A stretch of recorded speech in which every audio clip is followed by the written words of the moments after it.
जय हिंद दोस्तों, मास्टर जी info channel पर मैं भवेश कुमार आप सबका स्वागत करता हूं। दोस्तों आज हम लोग देखने वाले हैं आर्यन पब्लिकेशन का सीट नंबर 4 जो कि बीपीएससी 68वीं के लिए रामबाण सीरीज है दोस्तों। तो चलिए दोस्तों स्टार्ट करते हैं आज का वीडियो। अगर आपने अभी तक मास्टर जी इन्फो को सब्सक्राइब नहीं किया है तो मास्टर जी इन्फो को सब्सक्राइब करके बेल आइकन को जरूर दबा दें दोस्तों। और इस क्लास का PDF पाने के लिए टेलीग्राम चैनल को अवश्य ज्वाइन कर लें। पहला प्रश्न है, भारत छोड़ो प्रस्ताव पारित होने के बाद गांधी जी को कैद किया गया था किस जेल में? तो गांधी जी को भारत छोड़ो आंदोलन जो कि 9 अगस्त 1942 को स्टार्ट हुआ था दोस्तों, उसके बाद महात्मा गांधी जी को आगा खां पैलेस में कैद कर लिया गया था। आगा खां पैलेस में कैद कर लिया गया था। भारत छोड़ो आंदोलन 9 अगस्त 1942 को शुरू होते ही गांधी जी तथा अन्य बड़े नेताओं को गिरफ्तार कर लिया गया। महात्मा गांधी को गिरफ्तार कर पुणे के महाराष्ट्र के आगा खां पैलेस में किया गया था। चलते हैं दोस्तों दूसरे नंबर प्रश्न की बात करते हैं। द्वितीय गोलमेज सम्मेलन किस प्रश्न पर असफल रहा था? तो दूसरा जो गोलमेज सम्मेलन था दोस्तों, यह डोमिनियन स्टेट प्रदान करने का दर्जा के लिए जो है यह असफल रहा था, विवादित रहा था। द्वितीय गोलमेज सम्मेलन डोमेन स्टेट प्रदान करने के प्रश्न पर पूरी तरह असफल रहा। यह वर्ष 1931 में लंदन में हुआ था। इस सम्मेलन में पहली एवं अंतिम बार जो है कांग्रेस के एकमात्र प्रतिनिधि महात्मा गांधी जी ने भाग लिया था। इसमें कांग्रेस का प्रतिनिधित्व महात्मा गांधी ने किया था। ठीक है। तीसरा नंबर प्रश्न, सूची 1 और सूची 2 को मिलाना है। ठीक है। तो सूची 1 और सूची 2 को मिलाना है दोस्तों। तो देख सकते हैं सबसे पहले क्या है, 1775 में प्रथम आंग्ला मराठा युद्ध हुआ था। ठीक है। प्रथम आंग्ला मराठा युद्ध 1775 में, तो ऑप्शन नंबर 3। बात करें 1780 के बारे में, 1780 में द्वितीय आंग्ला मैसूर युद्ध, 1780 में द्वितीय आंग्ला मैसूर युद्ध हुआ था। ठीक है। उसके बाद बात करें 1824 में, तो 1824 में प्रथम आंग्ला बर्मा युद्ध, प्रथम आंग्ला बर्मा युद्ध 1824 में। फिर 1839 में क्या हुआ था? तो 1839 में प्रथम आंग्ला अफगान युद्ध हुआ था। नेक्स्ट चलते हैं अगले प्रश्न की बात करते हैं दोस्तों। अभी तक आपने वीडियो को लाइक नहीं किया है तो लाइक बटन जरूर दबा दें, और चैनल पर नए होंगे तो चैनल को सब्सक्राइब कर लीजिएगा। काफ़ी इम्पोर्टेंट ये सीरीज है दोस्तों। चौथा नंबर प्रश्न है, सूची 1 और सूची 2 को मिलान करना है। तो एक तरफ जो है प्रमुख पुस्तकें हैं और एक तरफ जो है प्रमुख लेखक हैं, तो इसको हम लोगों को मिलान करना है। तो सबसे पहले क्या है, history of freedom movement in India. तो history of free movement in India के जो लेखक हो जाएंगे वो ताराचंद ही हो जाएंगे। History of the freedom movement इन बिहार, इसके लेखक कौन हो जाएंगे दोस्तों? इसके जो लेखक हैं ये हो जाएंगे के दत्ता। क्या हो जाएंगे? के दत्ता। आनंद मठ के लेखक कौन है? तो आनंद मठ के हो जाएंगे बंकिम चंद्र चटर्जी। वहीं बात करें दोस्तों डी नंबर में, प्रिंसिसेप्ट ऑफ जीसस, प्रिंसिसेप्ट ऑफ जीसस के लेखक कौन हो जाएंगे? तो इसके लेखक हो जाएंगे राजा राम मोहन राय। द इंडियन मुसलमान के लेखक कौन हो जाएंगे? तो द इंडियन मुसलमान के लेखक हो जाएंगे W हंटर। ठीक है। इस तरह से ये मिलान सही होने वाला है। पांचवा नंबर प्रश्न की बात करें दोस्तों, नोआखली घटना के समय महात्मा गांधी के सचिव कौन थे? तो नोआखली घटना के समय महात्मा गांधी के निजी सचिव निर्मल कुमार बोस थे। कौन थे दोस्तों? Nirmal Kumar Bose, option number A. Next चलते हैं अगले प्रश्न की बात करते हैं। छठा नंबर प्रश्न, जालियांवाला बाग हत्याकांड के खिलाफ किस भारतीय ने वायसराय की कार्यकारिणी से इस्तीफा दे दिया? ये प्रश्न पूछा जा रहा है दोस्तों। तो छठा का यहाँ जो राइट आंसर होगा sir Shankaran Nair, sir Shankaran Nair, option number A. चलते हैं 7वें नंबर प्रश्न की बात करते हैं। अभी तक वीडियो को आपने लाइक नहीं किया तो एक लाइक जरूर दबा दें, और चैनल पर नए होंगे तो चैनल को सब्सक्राइब कर लें। 7वां नंबर प्रश्न में कूट में आंसर देना है दोस्तों। ठीक है। गांधी इरविन पैक्ट पर हस्ताक्षर करने में निम्न में से किसने मुख्य भूमिका अदा की थी? तो किसने मुख्य भूमिका अदा की थी दोस्तों? तो तेज बहादुर सप्रू और जयंकर ने, तेज बहादुर सप्रू और जयंकर ने जो है दोस्तों गांधी इरविन समझौता में प्रमुख भूमिका निभाई थी, इसलिए ऑप्शन नंबर सी यहाँ पर राइट आंसर हो जाएगा। 8वां नंबर प्रश्न है, सूची 1 और सूची 2 को मिलान करना है। एक तरफ वेबगत के सिद्धांत के अनुसार मिलाए गए राज्य हैं, एक तरफ हड़पे जाने वाले राज्य के वर्ष दिए गए हैं। तो झांसी को कब हड़पा गया था? तो झांसी को हड़पा गया था 1853 में वेबगत के सिद्धांत के तहत। संबलपुर को कब हड़पा गया था? संबलपुर को 1849 में। वहीं अवध को कब हड़पा गया था? अवध को हड़पा गया था 1856 में। नागपुर को 1854 में। ठीक है। इस तरह से ये मिलान सही होने वाला है। 9 नंबर प्रश्न की बात करें, निम्न में से कौन सा युग्म सुमेलित नहीं है? तो कौन सा युग्म यहाँ पर सुमेलित नहीं है, यह प्रश्न पूछा जा रहा है। तो दक्कन के दंगे महाराष्ट्र बिल्कुल सही, बारदोली सत्याग्रह गुजरात बिल्कुल सही, पांबन आंदोलन जो है कर्नाटक में नहीं हुए थे, पांबन आंदोलन गुजरात में हुए थे, ठीक है। खेरा सत्याग्रह गुजरात बिल्कुल सही। तो इसमें कौन सा सुमेलित नहीं है? तो ऑप्शन नंबर सी यहाँ पर सुमेलित नहीं है। नेक्स्ट चलते हैं, अगले प्रश्न की बात करते हैं।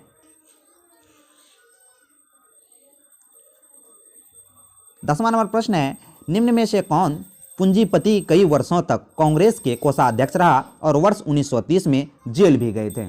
तो वर्ष 1930 में जेल भी गए थे जमनालाल बजाज, जो कई वर्षों तक कांग्रेस के कोषाध्यक्ष भी रहे थे। नेक्स्ट है 11वां नंबर प्रश्न, सविनय अवज्ञा आंदोलन की असफलता के बाद गांधी जी ने किसको महत्व दिया? तो किसको महत्व दिया था दोस्तों? तो महत्व दिया था रचनात्मक कार्यक्रम को, ऑप्शन नंबर ए।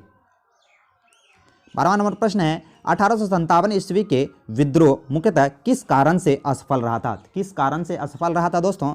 तो यह किसी सामान्य योजना और केंद्र संगठन की कमी के कारण असफल रहा था, option number B right answer हो जाएगा। 13वां नंबर प्रश्न देखते हैं दोस्तों, होम रूल आंदोलन भारत के स्वतंत्रता संग्राम के एक नए चरण के प्रारंभ का घोतक था,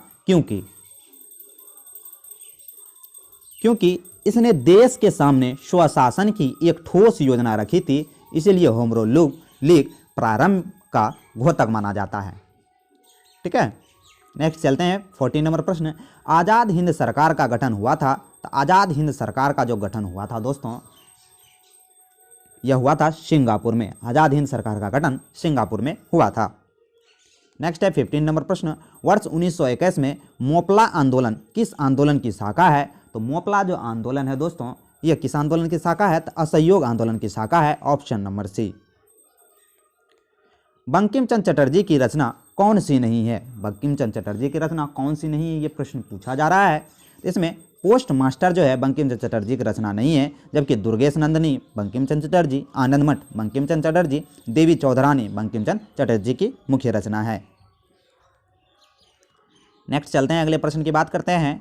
अगर अभी तक आपने वीडियो को लाइक नहीं किया है तो लाइक बटन जरूर दबा दें और चैनल पर नए होंगे तो चैनल को सब्सक्राइब कर लें। 17 नंबर प्रश्न है, इंडियन मुस्लिम लीग द्वारा प्रकाशित समाचार पत्र का क्या नाम था? क्या नाम था दोस्तों? इसका राइट आंसर हो जाएगा star of India, option number C. 18वां नंबर प्रश्न है दोस्तों, 1923 से 28 के काल में भारत राजनीति में क्रांतिकारी कार्यविधियों की पुनर्वृत्ति का कारण क्या था? इसका मुख्य कारण गांधी जी द्वारा असहयोग आंदोलन का स्थगन था, ऑप्शन नंबर बी। 19वां नंबर प्रश्न है, मुगल काल में बिहार आने वाला प्रथम विदेशी यात्री कौन था? तो प्रथम विदेशी यात्री कौन था दोस्तों? इसका राइट आंसर हो जाएगा मुल्ला ताकिया, ऑप्शन नंबर ए। 20वां नंबर प्रश्न है, बिहार सहित पूर्वी भारत में आर्यों का आगमन हुआ था, अनुमानतः कब आगमन हुआ था इनका आगमन हुआ था? उत्तर वैदिक काल में, ऑप्शन नंबर सी। 21वां नंबर प्रश्न है दोस्तों, दिल्ली के किस सुल्तान ने बिहार में सैनिक अभियान का मुंगेर तक अपना राज विस्तृत किया था? इसका राइट आंसर हो जाएगा दोस्तों सिकंदर लोदी ने, ऑप्शन नंबर सी। 22 नंबर प्रश्न है, मीर कासिम ने कहाँ बंदूकों एवं तोपों के कारखाने की स्थापना की थी? तो कहाँ की थी दोस्तों? ये की थी मुंगेर में, और मुंगेर को अपनी राजधानी भी बनाई थी मीर कासिम ने। 23 नंबर प्रश्न है, अवध के शाह ने कुंवर सिंह को फरमान दिया था जिसका संबंध किससे था? तो इसका जो संबंध था दोस्तों आजमगढ़ से था, ऑप्शन नंबर सी। भारत छोड़ो आंदोलन के दौरान फूलेना प्रसाद श्रीवास्तव की मृत्यु झंडा फहराने के क्रम में पुलिस की गोली से कहां पर हुई थी? तो इसकी मृत्यु सिवान में हुई थी, बिहार के सिवान जिले में। चलते हैं नेक्स्ट क्वेश्चन की बात करते हैं। अभी तक आपने मास्टर जी इन्फो को सब्सक्राइब नहीं किया है तो मास्टर जी इन्फो को सब्सक्राइब करके बेल आइकन को जरूर दबा दें, और इस क्लास का PDF पाने के लिए टेलीग्राम चैनल को ज्वाइन कर लें। बिहार हेराल्ड के संपादक कौन हैं? तो बिहार हेराल्ड के जो संपादक हैं दोस्तों गुरु प्रसाद सेन थे, ऑप्शन नंबर बी। 26 नंबर प्रश्न है, किलिमंजारो पर्वत शिखर किस देश में स्थित है? तो किलिमंजारो जो पर्वत शिखर है दोस्तों यह स्थित है तंजानिया में, ऑप्शन नंबर ए। कौन सी यूरोपीय नदी ब्लैक फॉरेस्ट से निकलकर काला सागर में गिरती है? तो ब्लैक फॉरेस्ट से निकलकर काला सागर में कौन सी नदी गिरती है दोस्तों? तो डेनव्यू नदी। नेक्स्ट है स्थानीय पवन का कौन सा उदाहरण है? स्थानीय पवन का कौन सा उदाहरण है, ये प्रश्न पूछा जा रहा है। इसका राइट आंसर हो जाएगा चिनूक। चिनूक स्थानीय पवन का उदाहरण है। पेट्रोकेमिकल्स का स्रोत कौन सा है? तो पेट्रोकेमिकल्स का यहाँ स्रोत पूछा जा रहा है दोस्तों। इसका राइट आंसर हो जाएगा प्राकृतिक गैस, ऑप्शन नंबर सी। भारत का सबसे अधिक संचित क्षेत्र किस प्रदेश में है? तो भारत का सबसे अधिक संचित जो क्षेत्र है यह उत्तर प्रदेश में है, ऑप्शन नंबर सी। गंगा के मैदान की पुरानी कछारी मिट्टी क्या कहलाती है? तो गंगा के मैदान की पुरानी कछारी जो मिट्टी है दोस्तों, इसका राइट आंसर हो जाएगा खादर मिट्टी कहलाती है, ऑप्शन नंबर सी। कोयम्बटूर मुद्रे औद्योगिक क्षेत्र में निम्न में से किस उद्योग के लिए जाना जाता है? तो ये किस उद्योग के लिए जाना जाता है दोस्तों? तो 32 का राइट आंसर हो जाएगा कोक उत्पादन उद्योग के लिए जाना जाता है, ऑप्शन नंबर सी। निम्नलिखित में से बेमेल युग्म को पहचानिए। तो बेमेल युग्म को यहाँ पर पहचानना है दोस्तों, ठीक है। तो 33 को ठीक से देखना है और बेमेल युग्म को पहचानना है। तो चाय असम बिल्कुल सही, मूंगफली बिहार यही यहाँ पर गलत हो जाएगा। मूंगफली कहाँ है? तो गुजरात में है। नारियल केरल बिल्कुल सही, गन्ना उत्तर प्रदेश बिल्कुल सही, ऑप्शन नंबर बी इसका राइट आंसर हो जाएगा। मिलान सही नहीं है। 34 नंबर प्रश्न है भारत के प्रायद्वीप पर्वत निर्मित हुए हैं। तो भारत के जो प्रायद्वीप पर्वत निर्मित हुए हैं दोस्तों, यह पेलियोजोइक महाकल्प से निर्मित हुए हैं, ऑप्शन नंबर बी। 34 नंबर प्रश्न है 35 नंबर प्रश्न है दोस्तों, भांकड़ा नागल बांध का उद्घाटन किसने किया था? तो भांकड़ा जो नागल बांध है दोस्तों, इसका जो उद्घाटन किए थे ये हो जाएंगे जवाहरलाल नेहरू। जवाहरलाल नेहरू ने भारत के इन परियोजनाओं को भारत का मंदिर की संज्ञा दी थी। 36 नंबर प्रश्न है निम्नलिखित स्रोतों में से किससे भारत सबसे अधिक विद्युत प्राप्त करता है? तो किससे भारत सबसे अधिक विद्युत प्राप्त करता है दोस्तों? तो 36 का राइट आंसर हो जाएगा तापी विद्युत से, ऑप्शन नंबर बी। 37 नंबर प्रश्न है नेपानगर किस उद्योग के लिए प्रसिद्ध है? तो नेपानगर अखबारी कागज के लिए प्रसिद्ध है, ऑप्शन नंबर सी। 38 नंबर प्रश्न है भारत में सबसे प्राचीन वृहत स्तरीय उद्योग कौन सा है? तो यह कौन सा है दोस्तों? तो कपास उद्योग है, ऑप्शन नंबर सी। विश्व का वृहत्तम डेल्टा निर्मित होता है। तो विश्व का वृहत्तम जो डेल्टा निर्मित होता है दोस्तों, यह होता है गंगा ब्रह्मपुत्र द्वारा, ऑप्शन नंबर ए। 14 नंबर प्रश्न की बात करें, हरित सूचकांक ग्रीन इंडेक्स किसके द्वारा विकसित किया गया था? तो ग्रीन जो इंडेक्स है दोस्तों, यह निर्मित हुआ था संयुक्त राष्ट्र पर्यावरण कार्यक्रम द्वारा, यूनाइटेड नेशन एनवायरनमेंट प्रोग्राम द्वारा। 41 नंबर प्रश्न है रेडियो कार्बन तिथि निर्धारण विधि से किसकी आयु का पता चलता है? तो किसकी आयु का पता चलता है दोस्तों? इसका राइट आंसर हो जाएगा जीवाश्मों का आयु का पता चलता है रेडियो कार्बन डेटिंग विधि द्वारा। प्रसिद्ध बांग्ला उपन्यासकार शरत चंद्र चट्टोपाध्याय का संबंध बिहार के किस शहर से था? तो बिहार के किस शहर से था दोस्तों? ऑप्शन नंबर बी भागलपुर से था।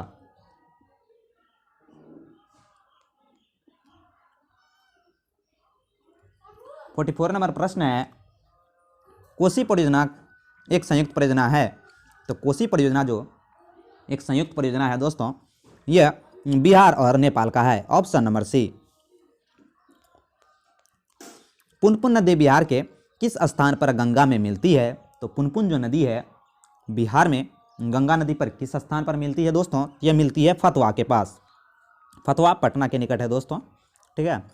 46 नंबर प्रश्न है वाल्मीकि नगर अभ्यारण्य जो बाघ एवं अन्य पशुओं के लिए विख्यात है, यह कहाँ स्थित है? तो वाल्मीकि नगर जो अभ्यारण्य है दोस्तों, यह स्थित है पश्चिमी चंपारण में। बिहार की जलवायु को किस नाम से नहीं जाना जाता है? तो बिहार की जो जलवायु दोस्तों, इसे किस नाम से नहीं जाना जाता है? तो भूमध्य रेखीय जलवायु के नाम से नहीं जाना जाता है, ऑप्शन नंबर सी। मानसूनी जलवायु है ही दोस्तों। 48 नंबर प्रश्न है बिहार के उत्तरी गंगा के मैदान में निम्नलिखित में से कौन सी मिट्टी नहीं पाई जाती? तो कौन सी मिट्टी नहीं पाई जाती है? तो बलथर मिट्टी बिहार के उत्तरी मैदान में नहीं पाई जाती है। 49 नंबर प्रश्न है क्षेत्रफल की दृष्टि से बिहार का सबसे छोटा जिला कौन सा है? तो क्षेत्रफल की दृष्टि से बिहार का सबसे छोटा जिला शेखपुरा है, ऑप्शन नंबर बी। वहीं क्षेत्रफल की दृष्टि से सबसे बड़ा जिला पूछे तो पश्चिमी चंपारण हो जाएगा। वहीं जनसंख्या की दृष्टि से बिहार का सबसे बड़ा जिला पूछे तो पटना जिला हो जाएगा। 50वां नंबर प्रश्न है, किस विषय पर विधेयक प्रस्तुत करने से पूर्व राष्ट्रपति की स्वीकृति आवश्यक नहीं है? तो किस विधेयक पर दोस्तों? इसका राइट आंसर हो जाएगा संविधान संशोधन, ऑप्शन नंबर ए। 51 नंबर प्रश्न है, भारतीय संविधान को संविधान सभा द्वारा अंगीकृत कब किया गया था? तो कब अंगीकृत किया गया था? तो ऑप्शन नंबर ए 26 नवंबर 1949 को, ऑप्शन नंबर ए। राज्यसभा को अस्थायी सदन कहते हैं क्योंकि, राज्यसभा को अस्थायी सदन कहते हैं क्योंकि इसे विघटित नहीं किया जा सकता, ऑप्शन नंबर बी। राज्य के नीति निर्देशक सिद्धांत किस प्रकार मौलिक अधिकारों से भिन्न है? तो किस प्रकार मौलिक अधिकारों से भिन्न है दोस्तों? तो 53 का यहाँ जो राइट आंसर हो जाएगा ऑप्शन नंबर सी, राज्य के नीति निर्देशक परिवर्तन नहीं है जबकि मौलिक अधिकार परिवर्तनीय है, ऑप्शन नंबर सी। काफ़ी इंपॉर्टेंट ये सवाल है दोस्तों, बीपीएससी में बार बार पूछे जाने वाले ये सब प्रश्न हैं। भारत के राष्ट्रपति को यह अधिकार नहीं प्राप्त है कि वह न्यायालय के न्यायाधीश को हटा सके, ऑप्शन नंबर बी। 55 नंबर प्रश्न है, शिक्षा का अधिकार कानून के प्रावधान शामिल हैं? तो शिक्षा का अधिकार जो कानून के प्रावधान में कौन शामिल है, ये प्रश्न पूछा जा रहा है। तो 6 से 14 वर्ष की आयु के वर्ग के सभी बच्चे को निःशुल्क शिक्षा देना अनिवार्य है, यही शिक्षा का अधिकार है। 56 नंबर प्रश्न है, संघीय मंत्री परिषद के मंत्री सामूहिक रूप से किसके प्रति उत्तरदायी होते हैं?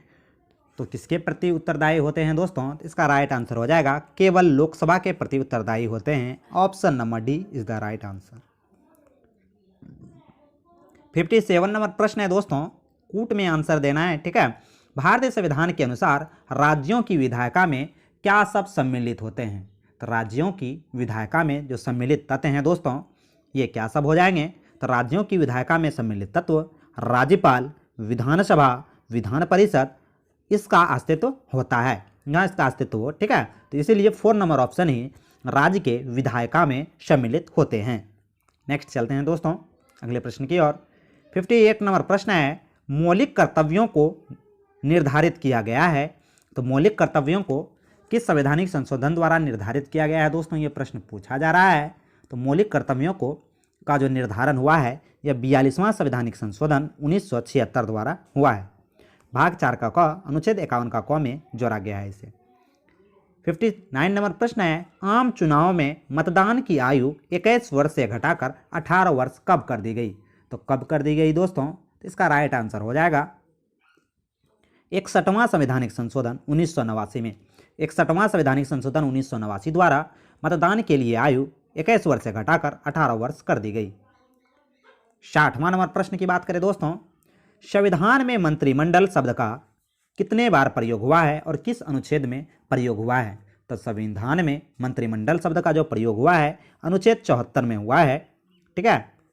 नेक्स्ट चलते हैं 61 नंबर प्रश्न की बात करते हैं, भारतीय नागरिकता प्राप्त नहीं की जा सकती है किसके द्वारा? तो भारतीय नागरिकता प्राप्त नहीं किया जा सकता है भारतीय बैंक में धन जमा करके। भारतीय नागरिकता भारतीय बैंक में धन जमा करके नहीं प्राप्त की जा सकती है। भारतीय नागरिकता प्राप्त करने के लिए जन्म द्वारा आप नागरिकता प्राप्त कर सकते हैं, देशीकरण द्वारा नागरिकता प्राप्त कर सकते हैं, किसी भूभाग में सम्मिलित द्वारा यहाँ की नागरिकता प्राप्त कर सकते हैं। 62 नंबर प्रश्न है, बिहार में पंचायती राज व्यवस्था त्रिस्तरीय है, इसके संबंध में कौन सा कथन सही है? तो पंचायती राज व्यवस्था तो जानते हैं होंगे दोस्तों को भारत में त्रिस्तरीय भारतीय व्यवस्था है। तो पहला है, सबसे निचली स्तर पर ग्राम पंचायत का गठन किया जाएगा जो गांव की स्तर पर होगा, बिल्कुल सही है। मध्य स्तर पर पंचायत समिति होगी जिसका गठन प्रखंड स्तर पर किया जाएगा, ये भी बिल्कुल सही है। नेक्स्ट चलते हैं और सब क्या सब दिया गया है दोस्तों उसे हम लोग देख लेते हैं। इससे पहले आपने अगर वीडियो को लाइक नहीं किया है तो लाइक बटन जरूर दबा दें। तीसरा है, सबसे उच्च स्तर पर या तीर्थ स्तर पर जिला परिषद का गठन किया जाएगा, बिल्कुल सही है। उपयुक्त में से एक से अधिक सही होने वाला है यहाँ पर ग्राम पंचायत के गठन के बारे में, option number E is the right answer. 63 number प्रश्न है दोस्तों कि बिहार पंचायती राज अधिनियम 2006 के अंतर्गत त्रिस्तरीय पंचायतों की स्थापना या पदों में किसी भी सभी कोटियों में महिलाओं को कितने प्रतिशत आरक्षण की व्यवस्था की गई है? तो कितने प्रतिशत आरक्षण की व्यवस्था की गई है? 50% आरक्षण की व्यवस्था महिलाओं को दिया गया है। 64 नंबर प्रश्न की बात करें, आर्थिक मामलों के मंत्रिमंडल समिति द्वारा माल निर्यातक को कितनी राशि सब्सिडी की घोषणा की गई है? तो कितनी राशि सब्सिडी की घोषणा की गई है दोस्तों? तो 64 का यहाँ जो राइट आंसर होगा दोस्तों, ये हो जाएगा 6000 करोड़। कितना हो जाएगा? 6000 करोड़। 65 नंबर प्रश्न की बात करें, निम्न में से कौन सी एक सीमा शुल्क के विषय में सही कथन है? तो सीमा शुल्क के विषय में कौन सा सही कथन है, ये प्रश्न पूछा जा रहा है दोस्तों। तो कौन सा सही कथन हो जाएगा? केंद्र सरकार द्वारा उद्हित प्रत्यक्ष अप्रत्यक्ष कर। Option number B is the right answer. Next है 66 नंबर प्रश्न की बात करते हैं, मुद्रा संकुचन का कारण क्या होता है? तो मुद्रा संकुचन का कारण क्या होता है दोस्तों, ये प्रश्न पूछा जा रहा है। तो मुद्रा संकुचन का जो सबसे बड़ा कारण हो जाएगा, माल एवं सेवाओं की पूर्ति की तुलना में मुद्रा पूर्ति की कमी। Option number C is the right answer. Next है 67 नंबर प्रश्न, उस स्थिति को क्या कहते हैं जिसमें बहुत सी फर्में एक जैसे माल का उत्पादन करती है? तो 67 में जो पूछा जा रहा है दोस्तों, 67 का यहाँ पर राइट आंसर हो जाएगा पूर्ण प्रतियोगिता बाजार। Option number A. नेक्स्ट चलते हैं 68 नंबर प्रश्न, भारतीय प्रतिभूति एवं विनिमय बोर्ड का गठन कब किया गया? तो कब किया गया है दोस्तों? तो इसका राइट आंसर हो जाएगा वर्ष 1988 में। ऑप्शन नंबर सी। नेक्स्ट है, मजदूरों की वास्तविक आय का मापदंड क्या होता है? तो मजदूरों का वास्तविक आय का जो मापदंड होता है दोस्तों, इसे देख लेते हैं। मजदूरों का वास्तविक आय का जो मापदंड होता है उसे क्या कहते हैं? उसे उसकी आय की क्रय शक्ति कहते हैं। ऑप्शन नंबर डी यहाँ पर राइट आंसर हो जाएगा। 17 नंबर प्रश्न है, भारत सरकार की कर तथा व्यय संबंधी नीति को निम्न में से क्या कहा जाता है? तो क्या कहा जाएगा दोस्तों? तो इसका राइट आंसर हो जाएगा राजकोषीय नीति। नेक्स्ट है, प्रतिस्पर्धी माल के आयात पर प्रतिबंध लगाते हुए घरेलू उद्योगों को प्रोत्साहित करने की नीति क्या कहा जाता है? इसे क्या कहते हैं दोस्तों? इसका राइट आंसर हो जाएगा नीति संरक्षण नीति। Option number D.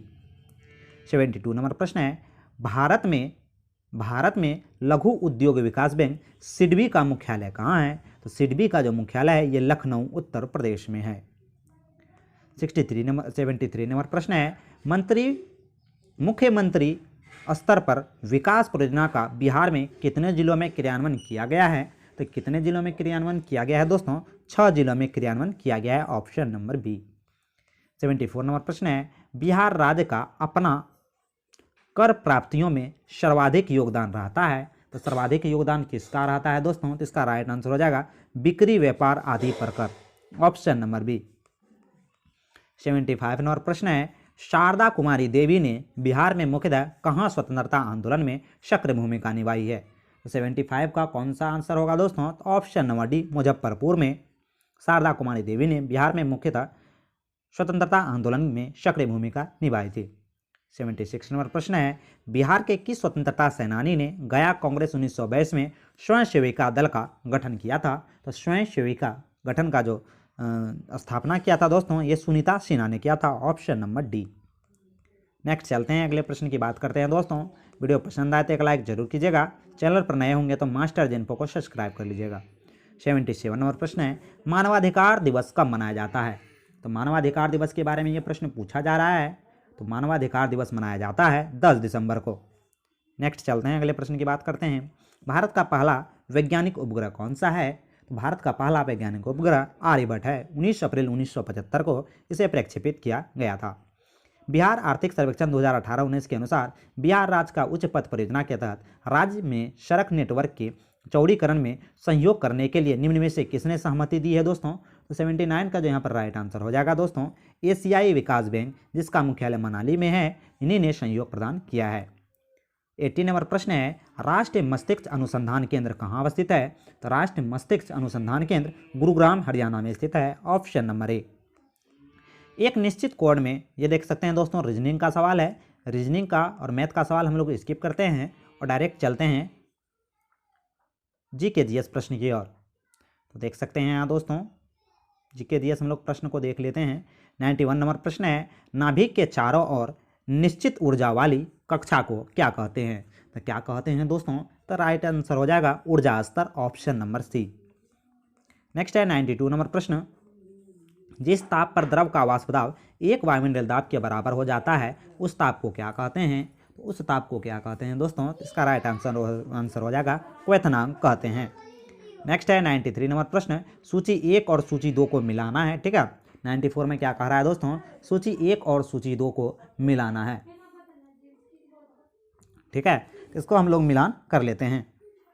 देख सकते हैं दोस्तों, हाइड्रोक्लोरिक जो अम्ल है, तो हाइड्रोक्लोरिक अम्ल क्या हो जाएगा? इमली में। हाइड्रोक्लोरिक अम्ल इमली में हो जाएगा। एसिटिक अम्ल की बात करें दोस्तों, तो एसिटिक अम्ल किस में हो जाएगा? तो गैस्ट्रिक जूस में। बात करें दोस्तों साइट्रिक एस्कॉर्बिक अम्ल, तो साइट्रिक एस्कॉर्बिक अम्ल जो हो जाएगा सिरका में हो जाएगा। वहीं टाइटेरिक अम्ल किस में हो जाएगा? तो टाइटेरिक अम्ल किस में होगा दोस्तों? तो नींबू व नारंगी में टाइटेरिक अम्ल होता है। इस तरह से सही मिलान हो जाएगा। 94 नंबर प्रश्न है, निम्नलिखित में कार्बनिक यौगिकों में वितरित श्रृंखला वाला यौगिक कौन सा है? तो वितरित श्रृंखला वाला यहाँ यौगिक कौन सा होगा दोस्तों? 94 का यहाँ राइट आंसर होने वाला है ऑप्शन नंबर ए, प्रोपेन। नेक्स्ट है 95 नंबर प्रश्न, एसिटिक अम्ल में क्रियात्मक समूह है। एसिटिक अम्ल में क्रियात्मक समूह कौन सा है, ये प्रश्न पूछा जा रहा है। इसका राइट आंसर हो जाएगा दोस्तों COOH, क्रियात्मक समूह है। 96 नंबर प्रश्न है, सोना Au धातु का घनत्व मैग्नीशियम की अपेक्षा क्या होता है? तो मैग्नीशियम की अपेक्षा क्या होगा दोस्तों? तो मैग्नीशियम की अपेक्षा सोना का घनत्व अधिक होता है। नेक्स्ट है 97 नंबर प्रश्न, नायलॉन उदाहरण किसका है? नायलॉन किसका उदाहरण है दोस्तों? तो नायलॉन जो यहाँ पर उदाहरण होगा यह पॉलीएमाइड का उदाहरण होगा, ऑप्शन नंबर सी। 98 नंबर प्रश्न है, एप्रोनाइजिड तथा फ्लोनिजिड किस वर्ग के औषधियाँ हैं? ये किस वर्ग की औषधियाँ हैं दोस्तों? इसका राइट आंसर हो जाएगा प्रति अवसादक वर्ग की औषधियाँ हैं। नेक्स्ट क्वेश्चन की बात करें, 100 नंबर प्रश्न की बात करते हैं दोस्तों। 99 नंबर प्रश्न, गैल्वेनोमीटर के द्वारा क्या पता लगाया जाता है? गैल्वेनोमीटर के द्वारा जो पता लगाया जाता है दोस्तों, धारा का पता लगाया जाता है गैल्वेनोमीटर के द्वारा। 100वां नंबर प्रश्न की बात करें, सूर्य की ऊर्जा का निर्माण होता है। सूर्य की ऊर्जा का निर्माण किससे होता है दोस्तों? तो यह नाभिक के संलयन द्वारा सूर्य को ऊर्जा प्राप्त होता है। तभी हम लोगों ने BPSC 68वीं के लिए अरिहंत पब्लिकेशन का सेट नंबर 4 देखा। आशा करता हूं कि आज का ये क्लास आपको अच्छा लगा होगा। क्लास अगर अच्छा लगे दोस्तों तो एक लाइक, एक प्यारा सा कमेंट जरूर कीजिएगा, और चैनल पर नए होंगे तो मास्टर जिनको को सब्सक्राइब कर लीजिएगा। इस क्लास का PDF पाने के लिए टेलीग्राम चैनल ज्वाइन कर लीजिएगा। जय हिंद दोस्तों।